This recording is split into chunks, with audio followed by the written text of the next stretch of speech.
Hello दोस्तों। आज हम लोग यहाँ पे डिस्कस करने वाले हैं 3 शेयर के बारे में। आप इस वीडियो को अंत तक देखना। तो पहला यहाँ पे जियो फाइनेंशियल सर्विस। देखो यहाँ पे पिछले मार्केट में आपको एक फ्लैट क्लोजिंग होता है और जब देखोगे चार्ट तो फिलहाल अभी कुछ दिनों से लगातार यहाँ पे कमजोरी देखने को मिल रहा है। 5 दिन के अंदर में स्टॉक आपको 5.5% से ज़्यादा का यहाँ पे फॉल दिखा चुका है। लेकिन फिलहाल हम लोग यहाँ पे ये भी जानते हैं कि बिजनेस के रिगार्डिंग से अभी तक पूरा यहाँ पे स्टेब्लिश होते हुए दिखाई नहीं दिया। अभी तक सेल्स में कोई उस तरह का यहाँ पे नंबर देखने को नहीं मिला। तो भाई यहाँ पे चीज़ को भाई आप लोग सही से समझ लो।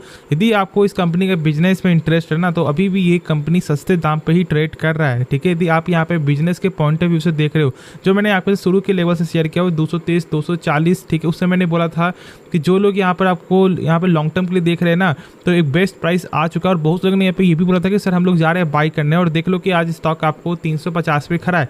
मतलब कहीं ना कहीं 50% से ज़्यादा का रिटर्न आपके साथ शेयर यहाँ पे कंपनी कर रही है। ठीक है, तो फिलहाल हम लोग यहाँ पर एक चीज़ के बारे में हम लोग यहाँ पे डिस्कस करेंगे कि यहाँ पे कुछ दिन पहले का एक न्यूज़ आते हुए दिखाई दे रहा था, जहाँ पर जियो फाइनेंशियल एक यहाँ पर ऐप जो लॉन्च करते हुए दिखाई दी, जो यहाँ पे आपको बीटा वर्जन में अभी है, जिसका नाम है जियो फाइनेंस ऐप। जहाँ पर देखोगे तो यहाँ पर आपको जो डिजिटल बैंकिंग, ठीक है, आपको जो है यहाँ पे यूपीआई ट्रांजेक्शन, बिल सेटलमेंट, साथ साथ आपको इंश्योरेंस एडवाइजरी और साथ साथ कुछ और भी यहाँ पर आपको ऑफर देखने को मिलेंगे अकाउंट्स एंड सेविंग को लेकर के। तो इस तरह का कुछ यहाँ पर न्यूज़ आते हुए दिखाई देता है, और ये यहाँ पर ऑफिशियल न्यूज़ था जो आप लोग लिखा हुआ साफ तौर से देख सकते हो।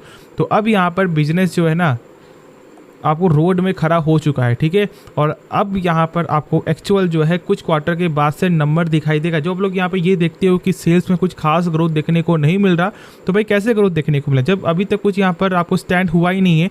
तो इसलिए फोकस जरूर से करो। ठीक है, बाकी यहाँ पे आगे आपकी मर्जी है, पैसा आपका है, रिस्क आपका है, तो अंतिम डिसीजन यहाँ पे आपका ही होना चाहिए। लेकिन यहाँ पे प्रमोटर स्टेक को गेन करते हुए दिखाई दे रही, तो इस बात को सही से समझो कि प्रमोटर को खुद लग रहा है कि कहीं ना कहीं जो उनका मार्केट में जो प्राइस चल रहा है वो यहाँ पे सस्ता दाम है, और इसलिए वो यहाँ पर स्टेक को गेन भी किए थे। और देख सकते हो कि फिलहाल स्टॉक में मोमेंट भी देखने को मिला जब ये गेन करते हुए दिखाई देते उस समय। ठीक है, जब बहुत से लोग यहाँ पे डर रहे थे, जब ये 260 में जब ये लिस्टिंग होते हुए दिखाई दिया था, तो उसके गिरावट में ये यहाँ पे प्रमोटर खरीदते हुए दिखाई दी थी, जहाँ तक मुझे यहाँ पे याद है।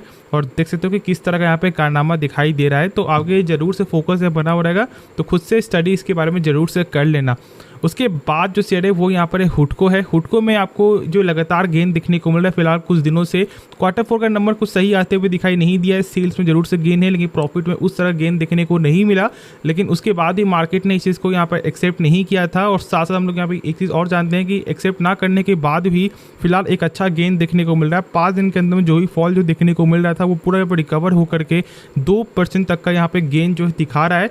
तो फिलहाल हम लोग यहाँ पर एक चीज़ जानते हैं कि 2 दिन पहले की बात है, मतलब मार्केट के ही दिन की बात है, जब यहाँ पर आपको एक टारगेट मिलता है जो यहाँ पर है 300 रुपये का। ठीक है, आप लोग देख सकते हो।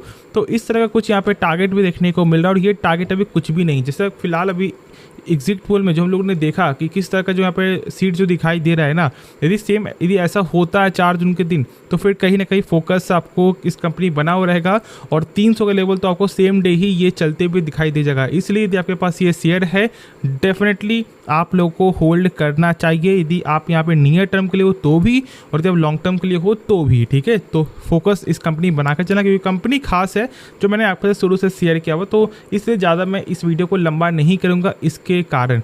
उसके बाद जो शेयर है वो यहाँ पर है इन्फोसिस। देखोगे यहाँ पर तो भाई एक सर्टेन लगातार मतलब कल के दिन में, पिछले मार्केट डे के दिन साफ तौर से क्या देखने को मिला कि भाई सही चल रहा था, ऊपर भी जाते हुए दिखाई दे, फिर एक यहाँ पे अचानक गेन हो जाता है। मतलब कि 1430-35 के रेंज से जाए डायरेक्ट 1407 में, मतलब ऑलमोस्ट 28 से 25 पॉइंट तक का जो गिरावट है वो दिखाई दिया।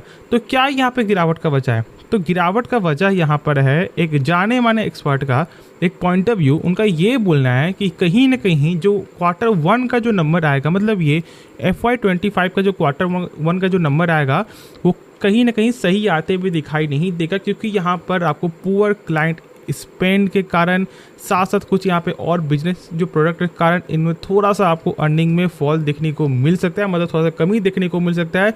और साथ साथ जो यहाँ पे ऑपरेटिंग मार्जिन है वो भी कहीं ना कहीं आपको कम होते हुए दिखाई दे रहा है। 19.9%, जो पिछले यदि आप फॉरकास्ट से देखोगे तो 20.4% से 50 बेसिस पॉइंट, मतलब 0.5% कम देखने को मिल रहा है। तो इसलिए गाइडेंस के कारण इनका ये बोलना है कि एक अच्छा गाइडेंस नहीं है, इसलिए स्टॉक स्टॉक में आपको इस तरह का प्रेशर जरूर से दिखाई देगा। हम लोग को मालूम है कि यहाँ पर इंटरनेशनल ब्रोकर जो है, मतलब यहाँ पे CLSA ने 2-3 कंपनी को भी डाउनग्रेड किया था, मतलब जैसे कि यहाँ पर LTI, माइंडट्री, ठीक है, साथ साथ आपको जो है यहाँ पे विप्रो, सबको ही यहाँ पर ये आपको सेल का रेटिंग आपको शेयर कर रही थी।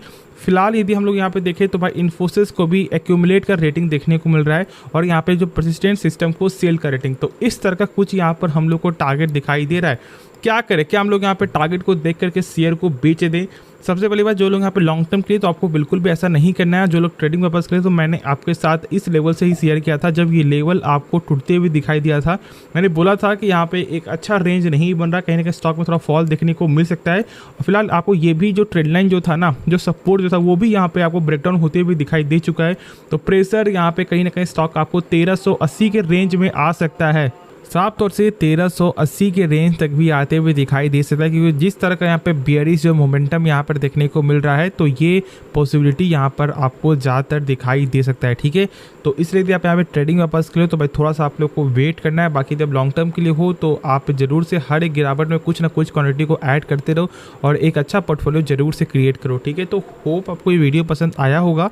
आप इस वीडियो को जरूर से लाइक कर सकते हो, दोस्तों में शेयर कर सकते हो, और इस चैनल को सब्सक्राइब कर सकते हो। मिलते हैं नेक्स्ट वीडियो में, तो तब तक के लिए धन्यवाद।